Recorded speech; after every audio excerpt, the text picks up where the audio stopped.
Hi, I'm Greg Schaefer, and welcome to the 172nd conversation on the virtual CISO moment. Got a great guest today. Brian Montgomery joins us today, and he is I'm sorry, I just clicked the wrong button because I got distracted by a dog. He is a security engineer for Altera Digital Health. Brian, thank you so much for joining us. Thanks for having me. So, what's the dog's name? So I actually have three. So, and again, apologies. It's one of the joys of working from home, right? I have a pet mix named Riley, a lab mix named Shelby, and a German Shepherd named Atlas. So and you've got some sort of you've got some sort of an alien, it looks like, sitting on top of that cat. That's my office manager, Marley. Well, we'd love to hear about your path, about how and why you got into information security, cybersecurity, and you're just how you got to where you're at today. Yeah, sure. So I think I'm realizing that most people end up having kind of a winding road into cybersecurity, and my path was no different with that. Actually, growing up, I was obsessed with Animal Planet, Discovery Channel, all of those wildlife shows. I actually in 5th grade did a school project where I designed my own wildlife TV show to go on the networks, and I didn't get the impression that you liked animals. So yeah, but so I in high school, that's the time where most kids are getting asked, what do you want to be when you grow up? Start picking a career and stuff. I figured it was a little unlikely that I end up on a major cable network as the next Steve Irwin or Jeff Corwin, one of those guys. But I found myself a lot of times in high school in the athletic training office while I was playing sports, because I always seemed to be hurt with something or another. And I did a self-study there and started getting more into like the medical field. So I was initially looking to go to college for physical therapy school and come out and become a physical therapist. However, growing up with undiagnosed ADHD, I ended up not with the grades that I needed to get into a physical therapy school. So I kind of had to pivot after I graduated and decided to join the Army at that point. I was lucky enough when I joined the Army I had the ASVAB scores and the testing scores that opened up the opportunity to join cyber. So I took that as an opportunity to kind of pivot career-wise, as well as, while I was in the Army, my wife was in law school, and I wanted to have a full-time job by the time she graduated, so that when she was studying for the bar exam, she didn't have to worry about working and making ends meet and stuff. She could just focus on studying. So the Army worked out really well for me, and I got a lot of good training. So after I did my initial training in Pensacola, I was given the opportunity to work with the NSA and go through some NSA training on offensive cyber operations. So for about the 4.5 of my 6 years active duty with the Army, I worked for one of the Army's offensive cyber teams, and we were running regular offensive cyber operations, pretty much for the majority of my career. So that was kind of how I got into cybersecurity. And now that, I got out in 2021 from active duty, I've been working with Allscripts and Altera as a penetration tester. I helped them build their internal penetration testing program. So we're working, I like to say that I work to keep those safe that keep us well. So it's kind of ironic that I ended up at a healthcare company after all of the journey, but that's kind of how I got to where I am now. So one of the things that I've realized more and more as I've done this, and also connecting with folks like you on LinkedIn, is that a lot of people in our field are former military. And like, I'm former Air Force. I was an aircraft mechanic. My last guest, Troy Crabtree, he was former Navy, and I can't remember offhand what he did in the Navy. But I always ask folks who were in prior, what did they bring from the military that helps them in their career today? Now with you, I'm going to have to put some boundaries on that, because I don't want you to say that I brought the cyber stuff with me. No, I understand that. But otherwise, just from the whole culture of being in the military, anything from there that's helped you in your career? So, I mean, I have some family. Both my grandfathers were in the military. I had a couple uncles that are in the military, and I always kind of admired they had kind of that mental edge to everything that they did. They never did anything 50% effort. Everything was giving full force. So I think that was what drew me to the military, especially with kind of not working out with physical therapy school and stuff. I was like, I want to give myself that mental edge and that kind of work ethic and discipline that will, regardless of the opportunities that come up in the future, I'm putting myself in a good position to those opportunities. So it's definitely for me, it's that mental edge and that dedication to doing as much as I can every time, and regardless of what I'm working on. So yeah, I think that there's a huge I think you gain through osmosis, maybe is a way of saying it. Very much intentional awareness of personal responsibility. And and part of the reason why I like to talk about this is that to encourage employers out there that hiring a veteran is definitely a very good thing to do. Sometimes we have a little bit of an issue with translating what we do in the military to civilian world, but you're getting basically a well-rounded person with these soft skills that you're not going to find. I mean, you can find elsewhere, but more often than not, a veteran's going to possess those. So sorry about that little tangent there, but I always like to go on that. From your perspective, though, now you've been out for a few years and doing penetration testing, and I imagine you're probably doing penetration testing on all sorts of businesses. So it's a unique position, right? Because I'm a part of an internal team. So okay. we're not, a pen test firm trying to bring customers in and do it as a premium service, but Altera develops kind of whenever you go to the hospital and the software that your nurses and doctors are typing in, we create that software. So we have multiple business units that we perform regular testing on. So, basically every one of our applications that we try to sell to customers or hosts, we do testing on it. So I've kind of realized over the last couple of years that it is kind of a unique position. There's not a lot of internal penetration testing teams. There's not a lot of businesses that are big enough to, be able to support that type of talent within in-house. Yeah, and I apologize. I made that assumption. It's like as we started talking, I had already reviewed your LinkedIn and realized you were internal and you were talking about being in healthcare, and I'm like, well, but the first thing that goes to my mind is that you have a penetration tester. They're external, trying to and they work with all different businesses. So you're right. That's a good point. I never thought about that before. Yeah, I like it because I don't survive. My team doesn't survive off of the revenue that we generate internally, So if I need to take an extra couple of days on a pen test, it's happening this week. I was working on one and just had issues, just a couple of issues with like a server and stuff. And I have that leeway where I can dedicate some extra time to make sure that I'm doing a quality test and delivering a quality report. I'm not, I think sometimes with external and third-party pen testing, the challenge is just try to stay billable as much as possible and ensure you're staying within the timeline, because it's, from a business perspective, the less time you spend on a pen test, the more pen tests you can do in a year and the more revenue you can generate. So I do like that opportunity to kind of take it a little bit slower and make sure that if I need to backtrack on something and spend some extra time, I'm able to do that to make sure that, we're giving a quality test at the end of the day. That's a very good point. And another thing I never really thought about, but you're right. It's like the external penetration testers could have a temptation to want to finish up as quickly as possible in order to get in more customers and therefore more revenue. So that could be a risk to businesses out there. But I want to hear your perspective from your career and what you're doing now. What do you think is a significant, or maybe a couple of significant threats to us, more of the smaller and mid-sized businesses out there today, as far as cybersecurity is concerned?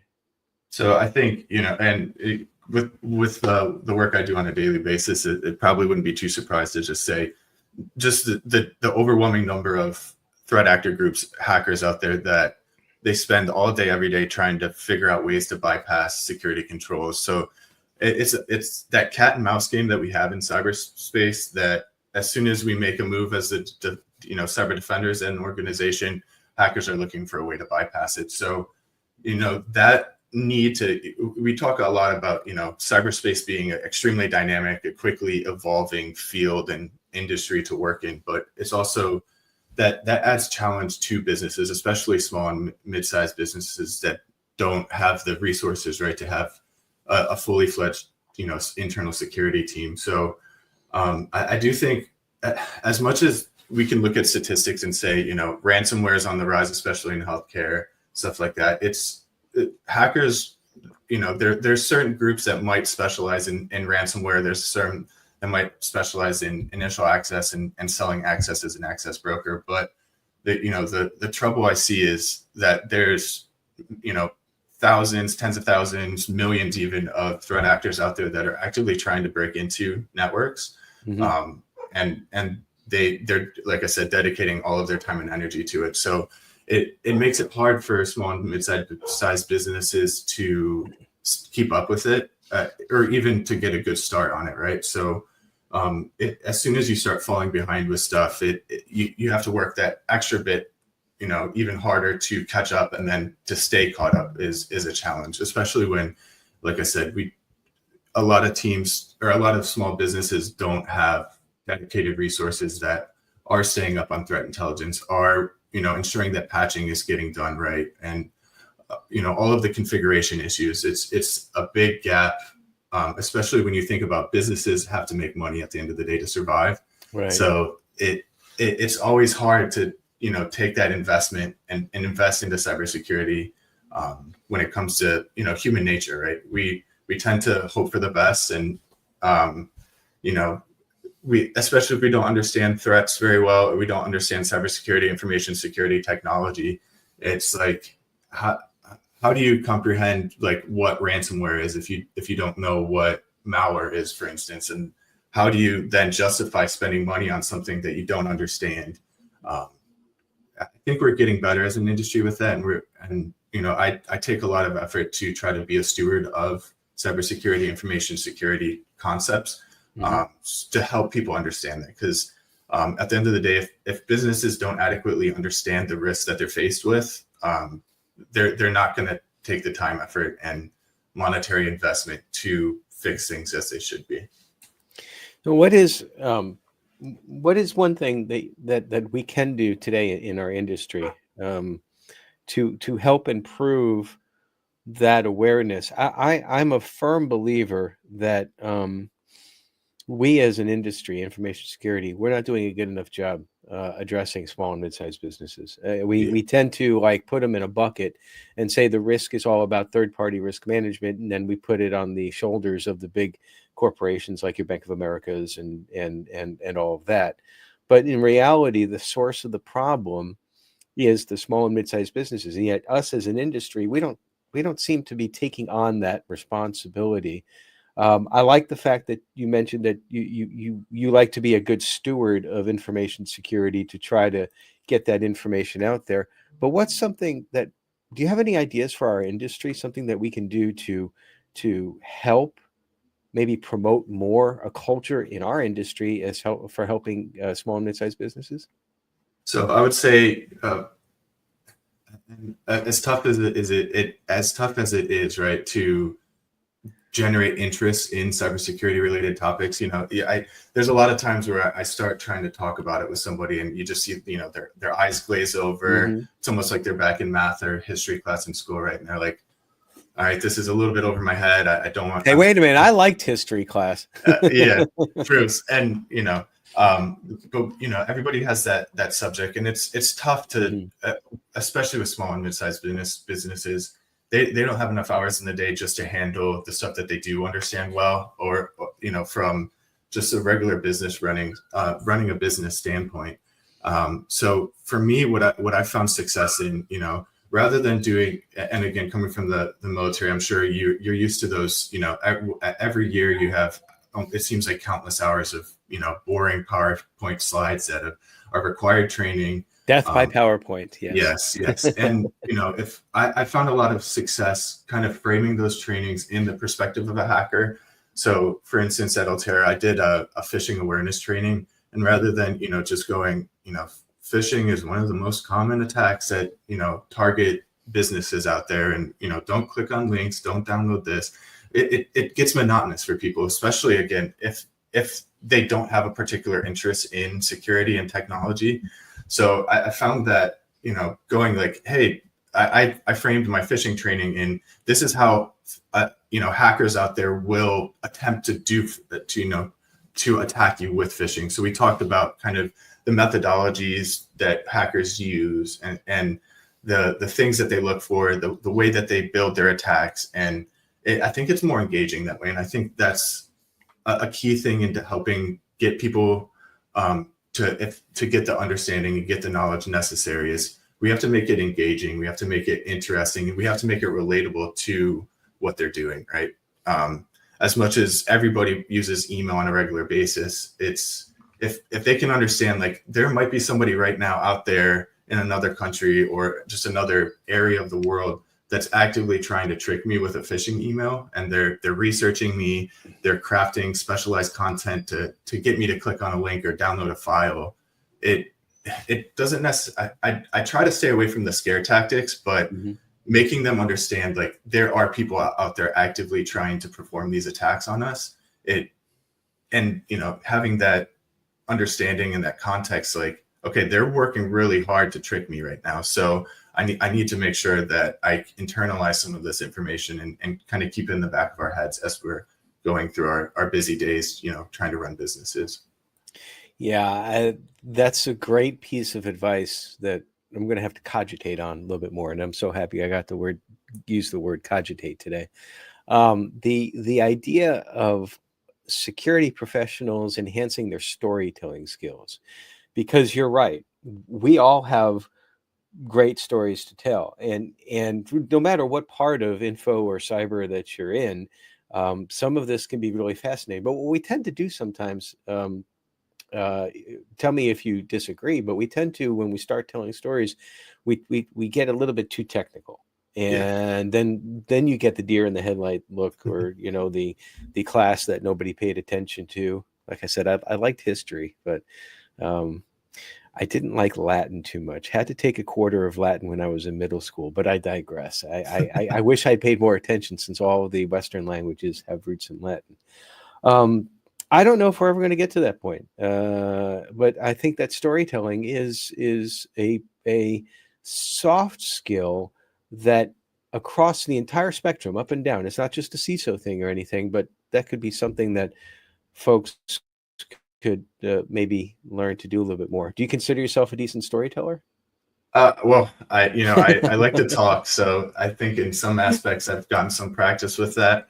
Working with the marketing team to write blog stories, I tend to just, at the end of our meeting, go, did I talk too fast? Did I speak a million miles an hour, and I jump from topic to topic, just because for me, it's interesting. But I would say there's always room for improvement, right? So I have had some success kind of framing things in the perspective of a hacker, but we can always get better on every day.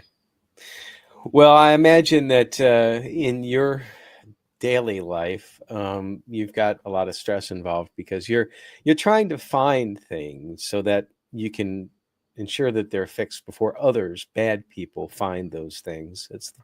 That's the way I like to try to explain penetration testing to folks without like starting to get technical.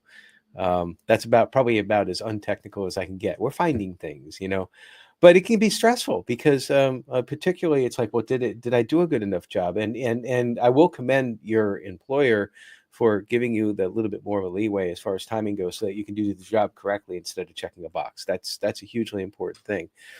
But I would imagine that there is that stress involved. We all have it, and particularly those who in the industry are currently like looking for positions. That's also very stressful. What's one of the things that you do to help decompress? Because we can't carry this inside. We have to have a positive outlet for it, not a negative one. Yeah. And, for me, as my shirt shows, I revert back to, I grew up playing soccer. I love it. I tell everybody that I probably learned more things that were important to my success playing soccer than I did, going through classes at school. But, that could have also just been, I wasn't the greatest student, but yeah, it's, it is tough to stay, especially in security. We have every issue that arises is, needs to be fixed now, needs to be fixed yesterday. There's always a new fire going on, that we have to put out.